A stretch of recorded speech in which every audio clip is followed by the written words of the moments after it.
In today's video, I'm going to show you the books I picked up at the most recent show hosted by the Facebook group, the Minnesota Comic Exchange.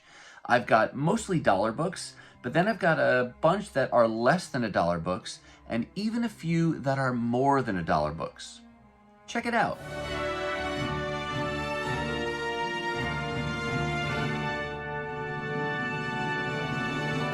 Hey everyone, and welcome to my channel. My name's Chris, and this is Northgarden Comics. So today's haul comes from the most recent show hosted by the Minnesota Comic Exchange. It's a local Facebook group here in Minnesota, and I believe this is the third show that they've now hosted, and they've all been great. You know, they are smaller, relatively speaking, and because they're local shows, but they're also free to get into, and there's a good number of comic book vendors, and then you've got a couple creators, but for someone like me who really is diving into the dollar bins, there's a great selection to choose from. And on this particular outing, I got to see, some, old standby standard vendors that you see every time, which is good to see the familiar faces. But then I even ran into some folks that were new to me and or new to the local show here in the Twin Cities. So that was fun as well. And like I told you in the intro, I've got mostly dollar books here, but then I've got a good stack of books that I was able to get for less than $1.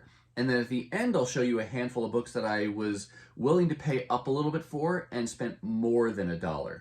And the way we'll go through these is essentially, I'll show you the books by vendor. Now that is going to break up some of the titles because there were issues I found at multiple different vendors, but I think doing it by vendor gives you a little bit more of an organic presentation of how I came across these books.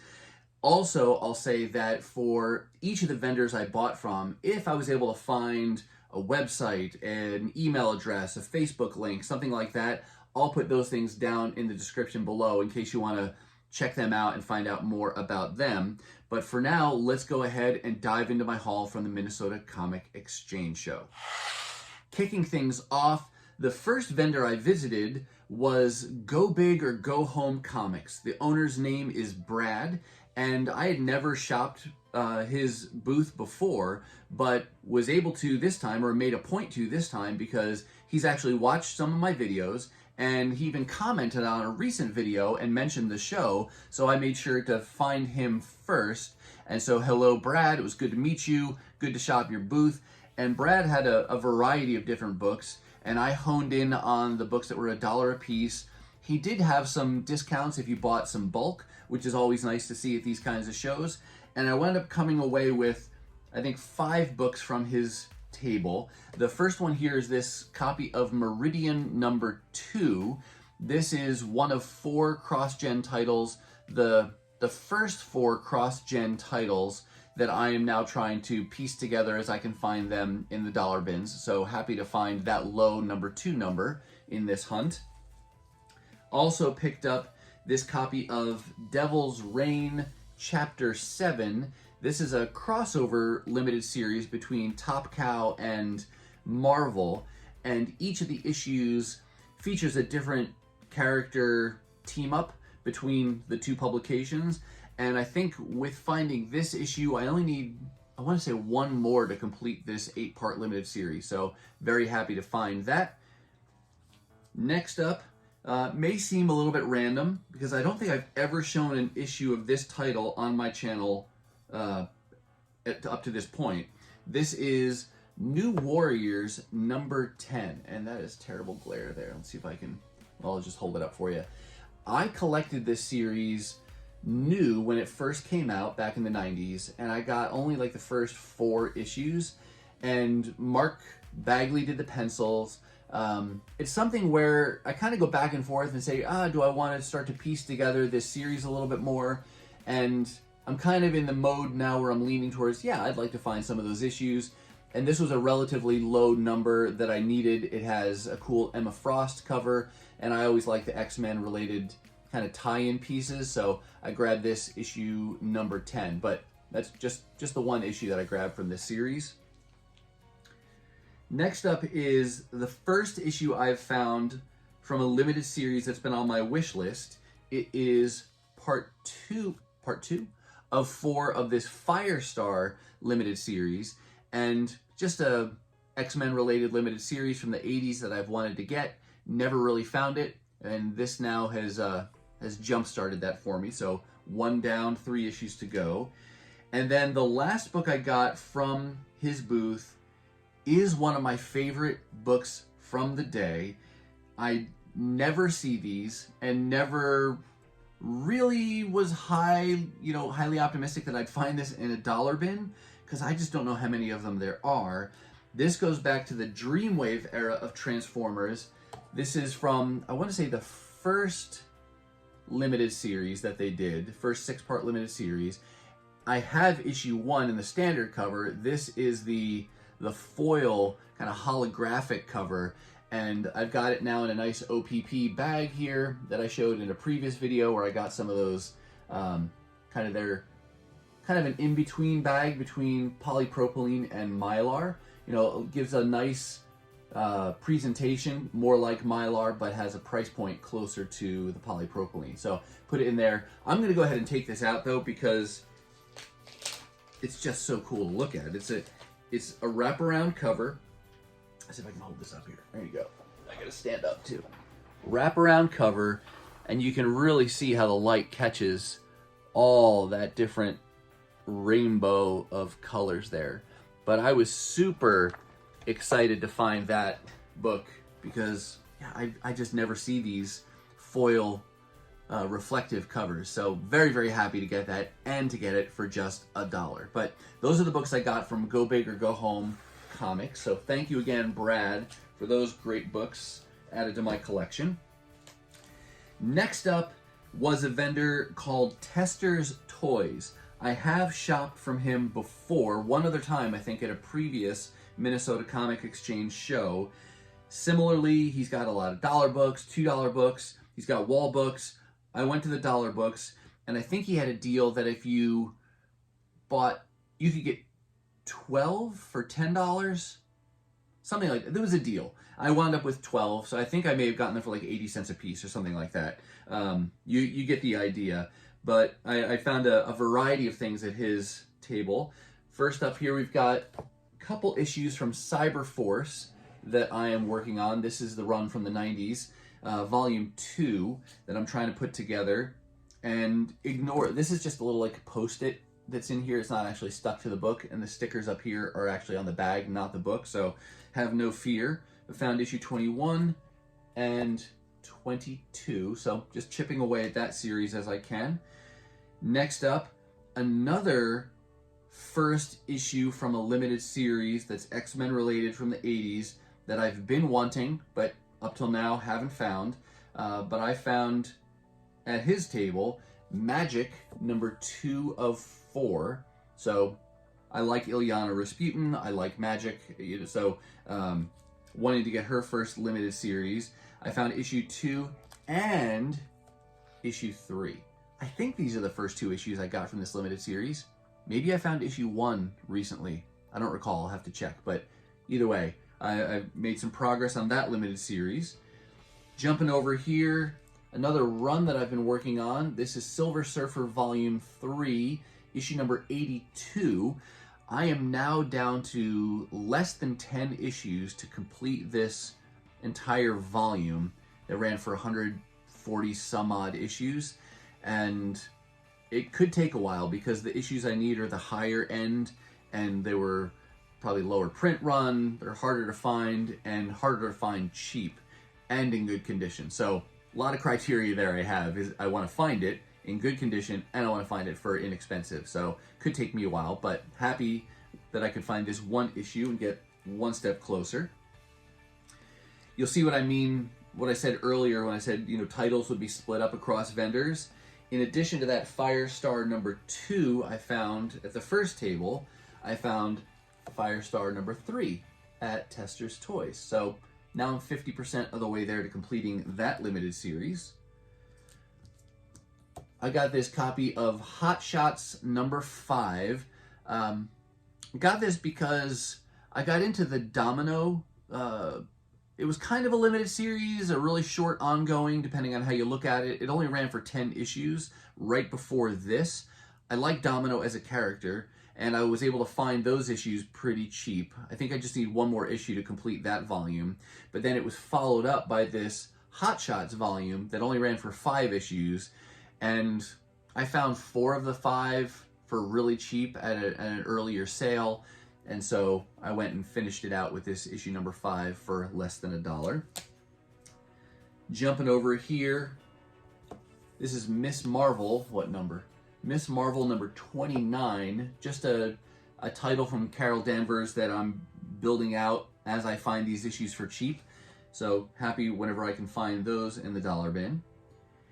Then I've got this fun reprint series I'm working on.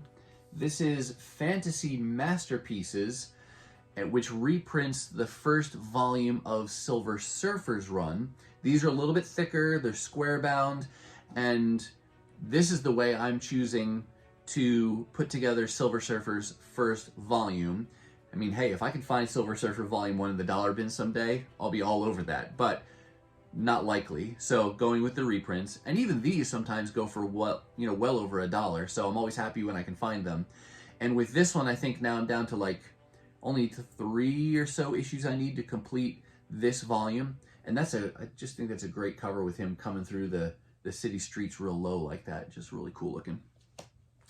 And then the last 3 books here are a little bit different. They're kind of nostalgic, and they harken back to, my childhood more with cartoon related things. The first one is this Silverhawks number 3, kind of a Thundercats but in space and with different animals. But they use the Thundercats as the template there for the Silverhawks. Like this cartoon, and I've been able to find, I think, 2 or 3 of these issues, just a 6-issue series that came out back then, and so I'm going to put this together as I can find it. I don't think I'll find number 1 for $1, but who knows? Stranger things have happened, so I'll continue to chip away at this as I find them, just because it's fun and nostalgic. Here's another one that's totally nostalgic. I don't remember if there was a show related to this. It was at least a toy. I never collected the toys, and if it was a show, I never really watched the show, but I do distinctly remember these commercials. This is Inhumanoids, and that's issue number 2. And again, it was cheap, it was there, it's in good condition, and it just struck a nostalgic chord for me, so I grabbed that one. And then here's another cartoon-related book that I definitely watched religiously as a kid. This is Smurfs number 3. It's the only issue I have from this series, but just fun to find and just reminds me of childhood. So yeah, those are the books I got from Tester's Toys. All right, the next 2 books I'm going to show you come from table hosted by Hot Comics, not technically the store. Joe is the name of the guy running the table, and the books he was selling that day I think came from his personal collection, but he does work at Hot Comics, and Mike, the manager from Hot Comics, he stopped by, so it was good to be able to see them and talk to them. Hot Comics is the store I've mentioned in the past where I'll go down to their Jordan, Minnesota location when they've hosted what they call warehouse blowout sales, and they've done some amazing sales where they sell thousands and thousands of back issues from all different eras for just 25 cents a piece. So it's an incredible way to build out runs and to really kind of boost your collection and find lots of cool books that you're looking for. But on this particular day, he had a lot of dollar books, and I was actually able to get these 2 for $1 total. So he actually gave them to me for 50 cents a piece. They are G.I. Joe versus the Transformers. This is issue number 1, and I got issue number 6. Can I fit those side by side? And the way this ran, it's kind of a confusing era for these books. I think there were like 2 or 3 different limited series that came out one after the other, either published by Image or was it Devil's Due that did the others? But they all had very similar titles, and you had a volume 1, a volume 2, volume 3, but it gets real confusing to keep track of which books come from which series, and there were variants for every one of those, so it gets even more confusing. And so I've just tried to add everything to my wish list, and I have to rely on CLZ to tell me which ones I have, which ones I don't. These were 2 issues. I had a copy of each of these issues, but not these covers. And Transformers, as I've mentioned many times before, one of my favorite franchises in all of my comic book collecting history, and so I'll always pick up those variants when they're less than $1, because I'll be as completionist as I possibly can when it comes to Transformers. So fun to get those 2 books at the table hosted by Joe from Hot Comics and Collectibles.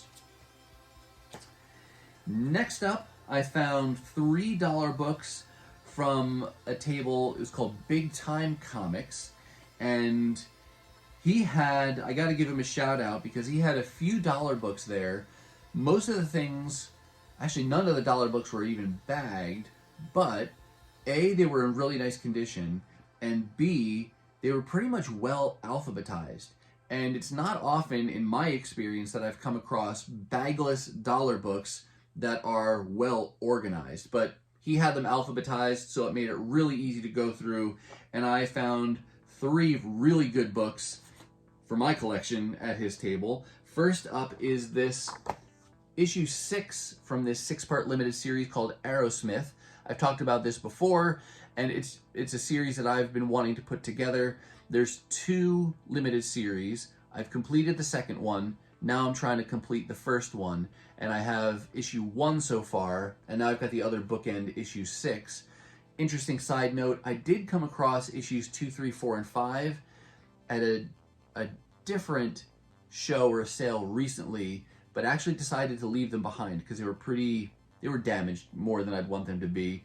And so I will defer to patience in that case and say, you know what, the day will come, most likely, where I'll be able to find them both for cheap and in good condition, so I decided to wait on those. But I did find issue 6 on this day of hunting. And then another fun book, you saw Meridian issue 2 before. I found Meridian issue number 1. And I love it with these runs that I'm trying to put together. When you can get that bookend and get that number 1, just feels like you've anchored your collection now. And here on out, everything is, you know, higher numbers, and because the number 1s are always elusive. So happy to find number 1. Interesting note about this issue number 1. This was from 2000. In the back, they've got this 1-page, call it a pinup. This is a pinup from, is showing a street scene from the title Mystic, but it's drawn by Steve McNiven, who did Civil War, he did Old Man Logan, he's done a lot of other things since then, but this is his first printed work. And there's actually a little write-up there in the top corner that talks about him and the fact that this is his first published work. It says, Steve McNiven is CrossGen's first associate penciler, a program designed to search out new talent and hone it to a fine professional finish. This piece is his first published work. So that's always fun when you can find those things. And a shout out to Eric Spag and his channel. I'll put a link to him below as well. He's really good at finding those more oddball, not oddball, but not quite the mainstream early published works by pencilers and inkers and writers and things like that. So he definitely made me think of him when I found that Steve McNiven first published art. And then the last book from Big Time Comics, again, dollar book, and another one of my favorite finds from the day. Can't believe, not only did I find one, but I found another one of these. This is the foil cover to Transformers Armada number 1. I'm almost beside myself with how lucky I felt that day that I could find not one foil cover book of Transformers, but 2. And this is another one. Got a nice OPP bag here, so it presents really nicely. And these are the kind of books that I can sit here in my comic room and I'll just stare at them and move them around, watch them, you know, catch the light. But let's open this up. Another wraparound cover, again from Transformers Armada,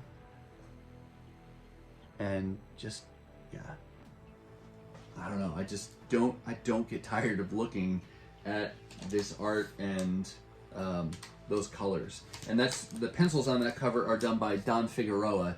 He was a fantastic Transformers artist and loved how he rendered the different Gen 1 characters in that Dreamwave era. And he did go into the IDW era some, but his style changed. But this was great, and I really think the Dreamwave era of comics, though short-lived, really did a good job of jump-starting that fan base again in the comic world of Transformers in the 21st century, and led the way eventually for IDW, and now hopefully eventually we'll find out who's going to take over the license now that IDW is no longer printing Transformers comics. So we'll see where the future goes, but this was a great chapter of Transformers comic history.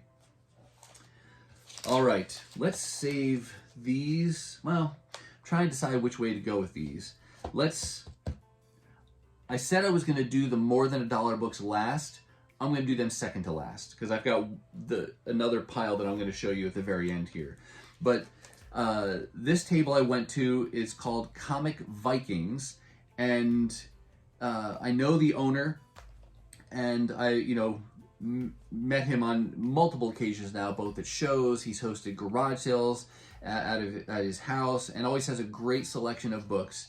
And his table on more than one occasion has helped me to build out my Walt Simonson run of Mighty Thor that he did back in the 80s.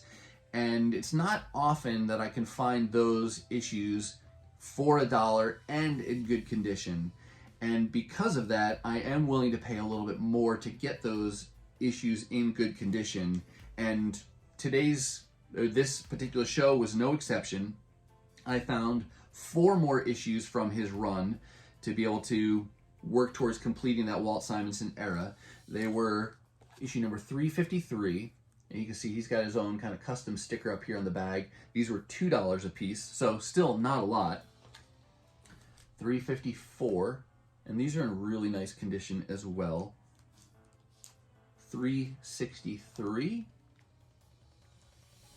and then lastly, a fun one for multiple reasons. This is 373. It's the newsstand, and it's one of the Marvel 25th anniversary border covers, and I'm trying to collect those as well. So this checks multiple boxes for me. Very happy to have found those 4 issues. I'm at the point now with this Mighty Thor run that there's pretty much only keys left. So I don't know how long it'll take me to find those. I don't know that I'm willing to pay up or pay market price for those books, even though I want them. So this is likely one where maybe I'll find some more issues, maybe I won't. But if the omnibus ever comes back into print, I will definitely get the omnibus edition. And if no other way, then I'll definitely have those keys in that format. And it'll give you that nice, oversized art presentation as well. But for now, very happy to have found those 4 issues. And then lastly, from his table, I found the most expensive book of the day. I actually spent $10 on this book, and it is Amazing Spider-Man number 500. This represents, in all practical purposes, the completion of the Straczynski-Romita Jr. run of ASM from Volume 2 that I've been working on. I say practically speaking because I am still missing issue 36, which was the 9/11 tribute issue. It's not required for the story continuity, but from a true completionist side of things, yeah, I definitely would like to get that. But it's a key and it's more expensive. And so with this, though, practically speaking, I've completed the run and I was able to read the whole thing. I really enjoyed this run, both from John Romita Jr. and Straczynski on writing. And so sometime in the near future here, I'm going to do a short box showcase and show you the entire run that they did together. Really, really great stories in here and fantastic art. And that's just a fantastic J. Scott Campbell cover to boot. Another book that I knew I wasn't going to find for $1, but I really wanted to complete that run, and so I was willing to pay up for it, and it's in really nice condition. I have seen this book on a couple different occasions, roughly the same price, but not in as good a condition, so I was glad I continued to hold out, and Matthew from Viking Comics had the copy that I wanted at the price I was willing to pay, so very happy to get that. Thank you, Matthew, for yet another great buying experience from your table. So that wraps up the books from Viking Comics, or Comic Vikings. I always get that backwards. Okay, I've got one more stack of books to show you. This came from one of the last tables I visited for the day. It was a table I'd never seen before. The vendor is called Comic Blink, and I believe he said it was the first show he'd ever sold at. But I think he has an eBay store currently, and so we got to chatting a little bit about what kinds of things I was looking for. He had a lot of slabs, like so wall type books, and so for somebody like me looking for dollar books, it might be easy to walk by quickly and not really pay much attention.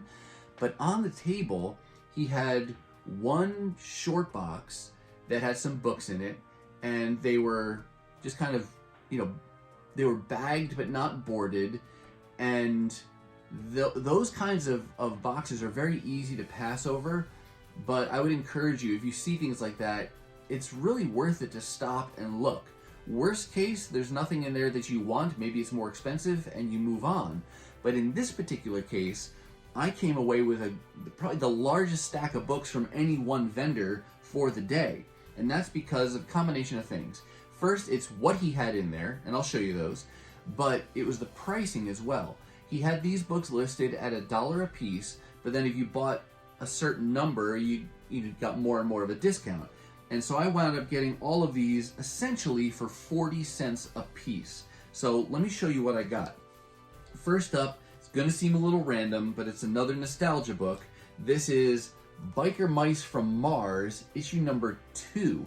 I had found issue number 1 a little while back, similarly in like a dollar bin somewhere, and I figured, I remember that from the early 90s, let me go ahead and grab that. And now I have issue 2, and I think it only ran like 3 issues or something like that, so if I can find that third one, that would be great as well. But for now, just a fun grab, opportunity was there, so I got that. But then the rest of these are all a run from one title, Bronze Age title, and yeah, I'll just show you. This is from ROM. I wound up getting 30 issues from ROM Space Knight, starting with here, issue 16, and I'm just going to go through these because there's a lot and I don't want to take forever to show you. 19, 20, 21, and I'll tell you, as I went through these, I saw a run of ROM and just started putting it together. There were a couple that I left behind because I had those issues already, so I didn't go overboard like that and buy duplicates, except for one case, and I'll show you that in a minute here when it comes up. But most of these are in really nice shape. There's a few that had creases in like the lower corner, and I kind of unbent those. But to have these at least upper mid-grade copies of nice Bronze Age title for just 40 cents a piece. I mean, I just keep flipping through these looking at the covers because they're so fantastic. But to find 30 of these issues all at once for so cheap just blew me away. This is the one that I did buy, even though I had it already. This is 32. This is one of the early appearances of, where is she? I'm looking at it backwards, of Rogue. I do have a copy of this already, but this one's in better shape than the one I have presently, so I got this as an upgrade. But everything else was new to me. I wasn't sure if I wanted to collect all of ROM or not. I've got a couple issues here or there over the last couple years just because I could find them for cheap, but it's like a 76 or something like that issue run, and didn't know if I'd ever really be able to piece that together. But I got to admit that finding 30 of those issues for 40 cents a piece and in very acceptable condition, that has greatly increased the odds that I will now try to complete this run. Of course, issue number 1 will be elusive because that's more expensive. Issue 31 has some value because that's an even earlier appearance of Rogue. But I did in a recent video show you guys that I I found a coverless copy of that, so technically I have it for the time being as a placeholder, if nothing else. And there aren't many other keys, so it might be achievable to actually get this ROM series. I'm not going to go crazy and spend up for it. I don't want it that badly. It's just fun to be hunting for. But yeah, when you can find any title like this for so cheap and make really good progress on a run, it's an exciting feeling.